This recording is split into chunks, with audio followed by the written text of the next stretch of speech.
today we are talking about how to decorate the apartment on a budget. Cannot wait to take you guys along. There's a lot of fun things I'm going to share in this vlog. Let's go. White and blue, which is kind of the essence of 12. Okay. Little vignettes of people. Okay. It's a very traditional kind of interior design style. I love that. It's not everyone's vibe. This is so soft. But it gives like a fun fisheye. We're shopping. I know. This is so, I was going to say, it's so millennial. It's fine. I don't know what else to do. We can just leave Target. Snacks. Yeah.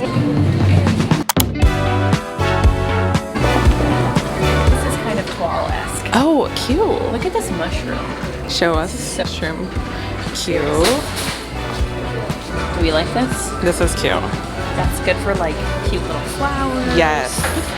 They're $400, which is actually Jonas, cheap. how is it? Tell us about it. Okay, great. Okay, it is swiveling. The swivel is swiveling. In the bathroom, Yep, tell us. you should probably just use fake plants. There's not a lot of sunlight in the bathroom usually. Mm-hmm. This is a really realistic looking fake plant. It is.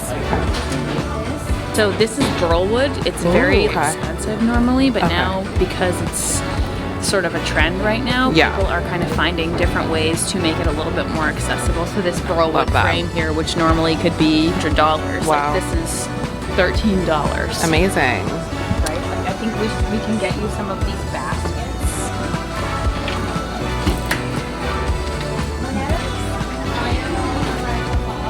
Stacy 371. Oh, wait. So cute. What is statement piece? A mushroom. Okay, Right, we will. So we'll come back here at some point. Yes. Hi you guys, I'm back in my apartment. If you're new here, I just moved in a New York City apartment not too long ago. Starting with a blank canvas. There's really not that much in my apartment. I haven't ordered any big furniture. I haven't made any big structural changes to the apartment because I really want to be intentional about this space. If you guys saw my last vlog, I took you guys through West Elm coming into my apartment to take some measurements and show me their vision of what they think will look amazing in my studio apartment. As much as I love West Elm and I also love all the pieces that they curated, there are things that are a little out of my budget.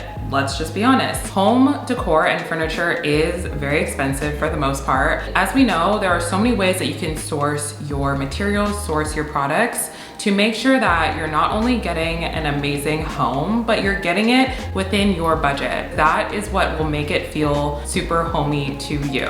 Without further ado, I'll show you guys who is coming into my apartment. I hope you guys enjoy. Hello. Hi.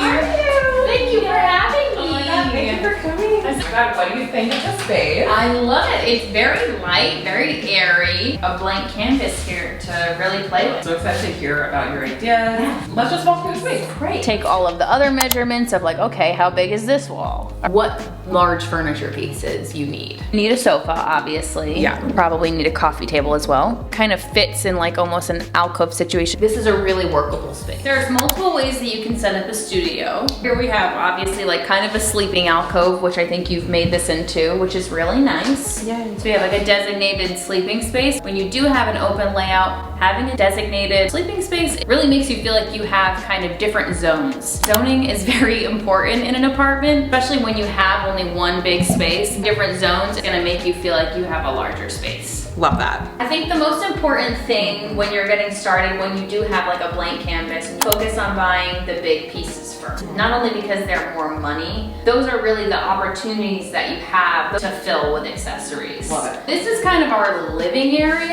Yeah. You've got a rug pad down already, very important. You do need a rug pad to kind of adhere the rug to the floor. It's just fiber, it's wool, it's nylon, whatever fabric it is made out of, whatever thread. Right. It will just slide and it's kind of a tripping hazard. Oh my gosh. As silly as that sounds, like, that makes sense. yeah, protect the longevity of your purchase also. Okay, that's very good to know. It obviously makes sense to put like a little sofa here. Yeah. Probably have a smaller sofa. Maybe instead of like a sectional here, what works better is like a love seat. Yeah, totally. A love seat, for anyone who doesn't know, is just like a 6 foot or smaller sofa. What should I do with this wall, Hallie? Basically make this look really high end, while doing it on a budget. The shelves matching this kind of like white minimalistic tone of the wall. Yeah. They're gonna be floating shelves, so Yeah. we really have a lot of flexibility of what we can do and how we wanna do it. We can do it in a very structured way. 2 shelves on this side, 2 shelves on this side, and nothing at the top. Yeah. Or we can do kind of a staggered buy, one kind of like off to the left and then another one at a different height. Neutral colored shelves that like match the tone of the wall. Yes. So it'll really feel like this is one cohesive space. Amazing. Where our media cabinet will go right in the center. Mm-hmm. Because we'll have some space on either side of the media cabinet, we can have a cute little woven storage basket where you can keep your blankets. You know, you need for different times of the season. Okay. I'm a blanket girly. I always have a blanket on my. How big do you think my media console should be? We don't want it to be so big that it makes the TV look small. Probably want to have about 2 or 3 inches on either side. One coffee table books, like decorative books, we can do on either side so that if you do buy one that's like a standard size, which would be about 50 inches, then it doesn't feel like the TV is getting lost. Tell me about your thoughts of the kitchen. There's so much in this kitchen. I feel that it's very usable. If you hate your kitchen hardware, you did want to change it, it is one of the easiest things to do to make your kitchen feel like a whole new vibe. Yeah. I think it's also important when we're talking about how to decorate a space is what spaces need to be left alone. Not everything needs to be decorated to the nth degree. This is a perfectly fine surface to keep mostly clear. This is probably your prep space when you're cooking. Yep. So what should I do with this wall? You have options. Okay. You don't have to do anything with it if you don't want to. I don't think it's gonna make or break this space. Feel like you want to have something because you're laying your head right here. Right. First thing you see in the morning is this. Yes. Maybe a piece of art that makes you really happy, or a couple pieces of art. We do like a mini gallery wall. Cute. Let's talk about this wall. We love this wall because this wall is an absolute blank canvas. This is a perfect place for art. It's gonna be the first thing that you see when you walk in. Stool. Okay. There where people can put their shoes. Love that. Because it's New York City and please don't walk in my house with your shoes on. No, no, no. The biggest thing that people want to know is how to get a dream space on a budget. I enjoy hearing new voices and people who are really good at what they do in the interior design space speak on what they think an amazing apartment can offer you. Pieces, textures, furniture, etc. can really make a space come alive, especially in New York. As we know, it is already so expensive as it is with rent. We don't want to be spending a ton of money on our home decor, but we also want to get pieces that will last us for years and years and will really grow with us in the space. I'm really excited to show you guys how to decorate your space on a budget. So let's get started. As we are talking about how to decorate our space on a budget, I really wanted to bring in someone who is totally well-versed in this topic. I am joined with my friend and impeccable interior designer, Hallie. Hi everyone. Hallie, tell us about yourself. I've been living in New York for about 10 years. I moved here for college. My mom, growing up, was a designer, exposed to the interior design world my entire life. Very well versed and partial to being around beautiful things. Deepest core belief that like we all have a right to have a beautiful home. I'm obsessed with that.